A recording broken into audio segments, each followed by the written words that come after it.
Hello everyone, and welcome to another episode of Drawing and Talking with me, Freebie Wits. Today, or tonight I suppose, if you're listening from a nighttime perspective, I'll be talking about a character named Inova, who isn't actually a character I made at all. This character is made by someone named D&D Mama on RPR Repository. The links will be in the description. So I could just reread the character profile and regurgitate what's on there, but instead of doing that, I'm just going to let you click on it and read it yourself. The short version of what Inova and what kind of character she is that she's, how should I put this? She's edgy. Now, despite the negative connotations, that's not necessarily a bad thing. Yes, the character's edgy. Yes, they display all the hallmarks of being edgy, but that does not make a bad character in of itself. Imagine I made an RP character, and imagine this is how I'd describe it to you. Imagine I'd say, oh, my character doesn't speak much. He always has a way to conceal his face, so you can never see his expression or anything like that.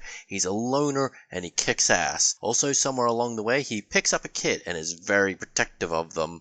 And he's part of an order of super secretive religious types, and he's, like I said, a badass. That sounds quite edgy here and there with a few eye-raising situations and decisions on my part, but then, well, I've just described the Mandalorian, who is an amazing character. I don't think anyone can deny that. Just because you can describe a character as edgy doesn't necessarily mean they're bad. I mean, look at Geralt of Rivia. He's edgy as hell. All that blood, all that magic stuff, all the loner wolf thing. He's literally called the White Wolf. He is edge personified, but he's not a bad character at all. So I suppose Inova, this shade character I'm drawing, is just an excuse to talk about edgy characters in general. So what do I think about Inova, and can I give a brief description of her? And I will. So she is an assassin, which is pretty edgy. She's made of shadow, super edgy, and she's the part of a race that's only female. I don't know if that's considered edgy or not. I don't think so. The only way she could get more edgy is if she had spikes. She does, however, have a mask, which does raise her edge meter. Once again, being edgy and having edge meter, or whatever you want to call it, isn't bad. She's pretty cool. In fact, she was really fun to draw. This is actually part of the reason why I asked people on Roleplay Repository to give me their characters, because I wanted to see what I could challenge myself with.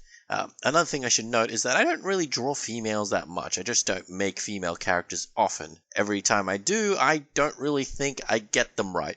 And I don't think Inova's any exception. I don't think I drew her that well. The creator of the character seemed pretty happy with my rendition of her, but I think that's more down to what I decided to do with her than any skill on my part. So what did I end up doing? Well, you can probably see the result on screen already. I basically drew Inova as I would any other character, and then I put a lot of work into the mask, and then I put a bit of more work into the posing. I did some shading, and then I got rid of all the lines and left the shading behind. The only thing I didn't get rid of was the mask, and this is a bit early to say in the video, but that's what I did. Also, I find it hilarious, at least to myself, that this is one of my first full-colored pictures. Yes, I know, full-colored, it doesn't really seem like it, but you'll see what I mean. It's full-colored canonically.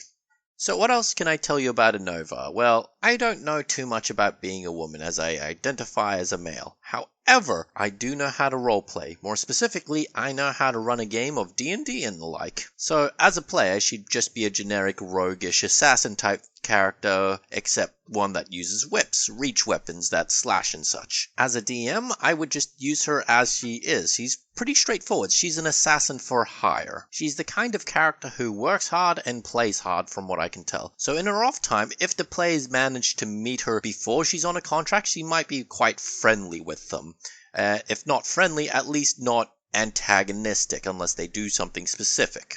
She'll at the very least be neutral, I'd say. However, later on in the story, in the campaign, I can see the big bad evil guy hiring her to take down the players, putting on a contract on them, at which point she'd be a mini-boss all of her own. She could be frightening, she's literally made of shadow. She's difficult to find and see. The only thing you can really see of her is her mask. So that's how I'd use her in a D&D-like game. I would make her a bad guy, I would make her a hire, but not one who's really doing it for any personal reason. She'd probably make it clear that she likes the players, possibly, if they met before, or that she finds them pretty nice. I don't really know the specifics. I'd have to write a bit more about it or think about the character a bit more before I can make a real decision on how they'd interact. But point is, they'd be hired by the bad guy and go after the good guys, not because they believe in the bad guy's plans or because they think the good guys are actually bad or whatever. She'd just do it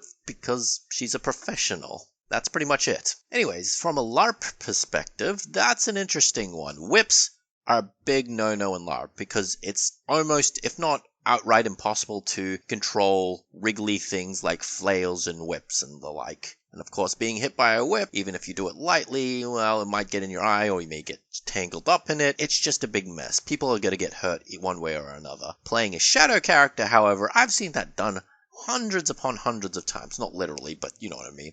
Point is, all you need to do is wear a big black bodysuit, cover yourself up, and you're gold. Some of them can be a bit weird depending on the material, but I've seen photos on the internet and videos where some people do it really well.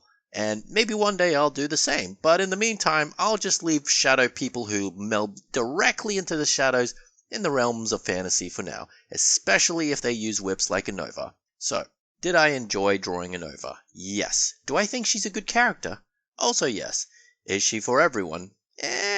I don't think so. She's very straightforward from what I can tell. There's obviously a lot more depth than what I'm actually going through, but I only scratched the surface. If you want to read more about the character, please click the link in my description and have a look. Anyways, that's enough for me for now. I hope you've enjoyed this video, and, well, if you like this, please like, comment, and subscribe. Bye-bye.